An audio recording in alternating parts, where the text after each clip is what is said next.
back to Brainy Winnie. I'm your host and दोस्त Mansi and as usual I am back with some known facts but with some unknown information. So आज का हमारा known fact है कि हम सब लोग communicate करते हैं, लेकिन क्या कभी हमने ये सोचा है कि हम जिससे बात कर रहे हैं, हम जिससे communicate करना चाहते हैं, क्या वो हमारी बात सुन भी रहा है? क्या उसको हमारी बातें सुनने में कोई इंटरेस्ट है भी या नहीं?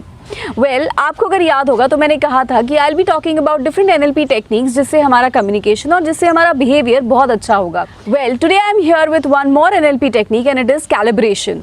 कैलिब्रेशन में हमको करना क्या होता है, इसमें आपको ये समझना पड़ता है कि आप जब किसी से कम्युनिकेट करना चाहते हो आपको उससे किस तरीके से अपना कम्युनिकेशन फॉर्म करना है.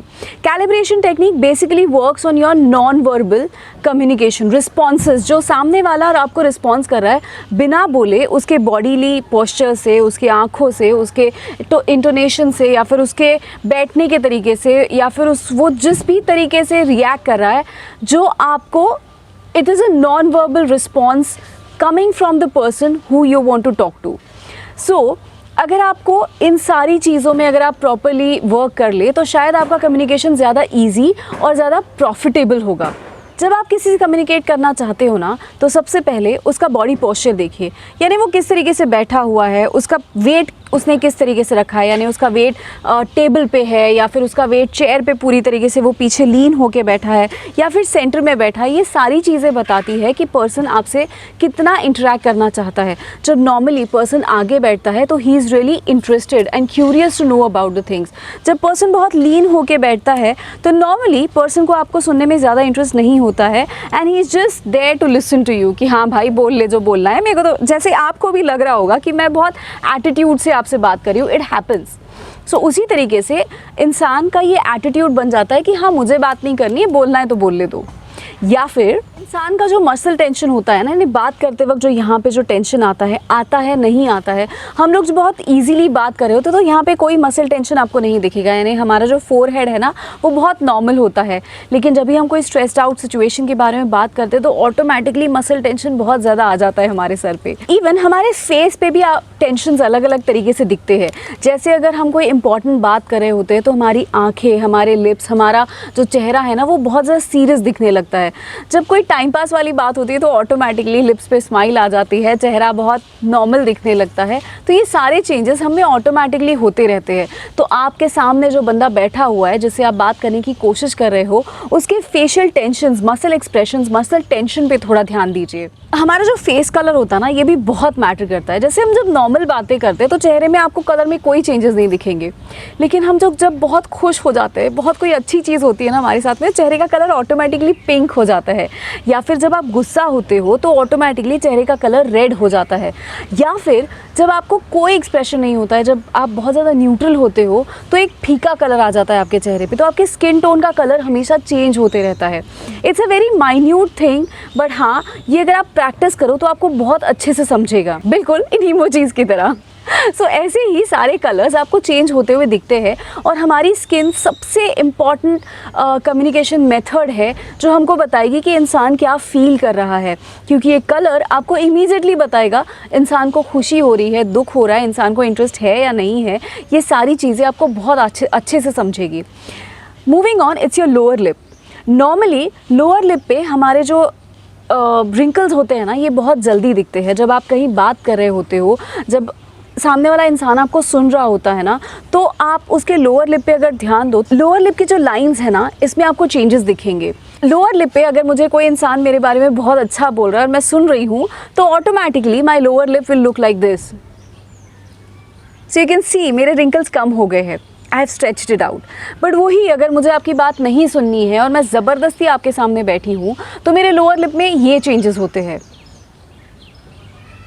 करेक्ट. ये जो रिंकल्स जो चेंज होते हैं ना हमारे लिप्स पे ये बहुत मैटर करते हैं. Of course these things will take lot of practice, but ये जितना प्रैक्टिस आप करोगे उतना आपके लिए आपका कम्युनिकेशन बहुत ज़्यादा आसान करने की कोशिश करोगे. आप अगर ये सोच रहे होंगे कि इस पर्टिकुलर इंसान से ना बात करना बहुत डिफ़िकल्ट है तो कोशिश करके देखो ये सारी चीज़ों का इस्तेमाल करके and you will really find your communication easy.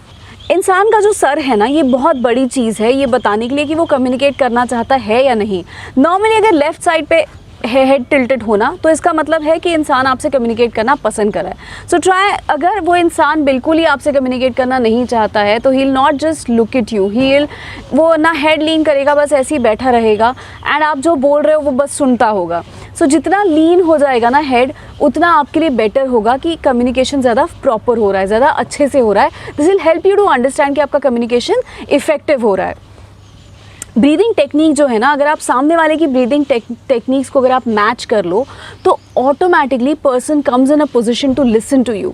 It's a practice, of course ये सारी चीज़ें आपको प्रैक्टिस करनी पड़ेंगी। हम जब भी किसी के सामने बैठते हैं ना, तो हर एक का एक अपना ब्रीदिंग पैटर्न होता है। कोई डायफ्राम से ब्रीथ करता है, कोई चेस्ट से ब्रीथ करता है, या फिर कोई नॉर्मल ब्रीदिंग करता है। तो नॉर्मली अगर आप डायफ्राम से ब्रीदिंग करो, डायफ्राम यानी स्टमक से जो नॉर्मली ब्रीथ करते हैं, सो अगर आप डायफ्राम से ब्रीदिंग करोगे तो आपके लिए ज़्यादा अच्छा होगा। और अगर आप सामने वाले के ब्रीदिंग पैटर्न को मैच कर पाओगे, अगर सामने वाला डायफ्राम से ब्रीथ कर रहा है, अगर सामने वाला लंग्स से ब्रीथ कर रहा है, अगर सामने वाला चेस्ट से ब्रीथ करना है, तो उसी तरीके से ब्रीथ करने की कोशिश कीजिए, उसके पेस में ब्रीथ करने की कोशिश कीजिए। यानी वो जब ब्रीदिंग करेगा तब आप ब्रीदिंग कीजिए। इससे आपका कम्युनिकेशन इनडायरेक्टली बहुत ज़्यादा स्ट्रॉन्ग हो जाता है। This helps people to believe that yes you are communicating very properly. Let us talk about some examples. हम ये नॉर्मली ना, जो छोटे बच्चे होते हैं ना, उनके साथ में हम लोग ये बहुत रेगुलरली कर ले। इमेजिन कीजिए एक छोटा बच्चा सामने बैठा है, आप इमीडिएटली उसके जैसे तुतलाने लगते हो, उसके जैसे मस्ती करने लगते हो, उसके जैसे उठते हो, बैठते हो, कूदते हो, इसीलिए बच्चा आपको अपना फील करता है। ये हम लोग नॉर्मली छोटे बच्चे जो फर्स्ट सेकेंड स्टैंडर्ड तक होते हैं, हम उनके साथ में इस तरीके से बहुत अच्छे से रिलेट कर लेते हैं। So this is you are calibrating with the kids. यही हम लोग बड़े लोगों के साथ में अगर करना चाहे तो इमेजिन कीजिए कि आप कोई स्कूल टीचर है और आप बच्चों से कैलिब्रेट करना चाहती है। So instead of going and talking, okay students open your books and let's see what's happening, just try and see the kids. उनकी बॉडी लैंग्वेज समझने की कोशिश कीजिए, उस बॉडी लैंग्वेज को थोड़ा सा अंडरस्टैंड कीजिए और उसी तरीके से थोड़ा सा बिहेवियर पैटर्न लाइए आपका। आप जब क्लास में चले जाओ तो ऐसे ही बस किसी को पीठ पे थपथपा दो और बोल दो wow looks like the day is going on wonderful. सो ये जो आप पीठ थपथपाओगे वो बच्चा ऑटोमेटिकली आपसे कैलिब्रेट करने की कोशिश करेगा, क्योंकि the child is now trying to understand you. So ये कैलिब्रेशन की कुछ प्रोसेसेस है जो अगर आप करके देखो तो आपके लिए बहुत ज़्यादा आसान होगा आपका कम्युनिकेशन ईजी करना। ये जो आपकी आंखें हैं ना, ये तो बहुत कुछ बोलती है। नॉर्मली हम जब किसी से बात करते हैं तो we directly look into the eyes, लेकिन अगर हमें किसी की बात नहीं सुननी है तो हमारे एंगल्स बदल जाते हैं। एंगल्स बदलते हुए हमारे एक्सप्रेशंस बदलते हैं। अगर हमको किसी के लिए रिस्पेक्ट है फिर भी हमको उसका नहीं सुनना है तो ऑटोमेटिकली आंखें नीचे चली जाती है कि भाई उस रिस्पेक्ट को मैंने कम नहीं करना है, बट ठीक है मुझे सुनना नहीं है। If there is attitude, automatically आंखें ऊपर चली जाएंगी, शिफ्ट हो जाती है। तो this happens, all these things happen very naturally. और इन नेचुरल चीज़ों को आप जितना अच्छे से समझ पाओ उतना आपके लिए कैलिब्रेशन प्रोसेस बहुत ज़्यादा इफेक्टिव रहेगा। ये जो हमारी बॉलीवुड मूवीज़ है ना, जिनमें होठों पे, आँखों पे, सांसों पे बहुत सारे अलग अलग गाने बने हैं, रादर शायद ये हमको यही बताते कि भाई कैलिब्रेट इस तरीके से करना चाहिए। अगर ये कर लो तो बहुत आसान होगा। Hope you have loved this technique and do let me know with this technique आपने आपका कम्युनिकेशन कितना इफेक्टिव किया, और आपने अब जब आप लोगों से बात कर रहे हो तो आपने अपने अंदर क्या चेंजेस किए, आपने किस तरीके से लोगों से कैलिब्रेट करने की कोशिश की। Do right in the comment section and do let me know that how is this technique helping you to keep yourself in a very comfortable position to communicate with others. Do remember to like, share and subscribe the channel.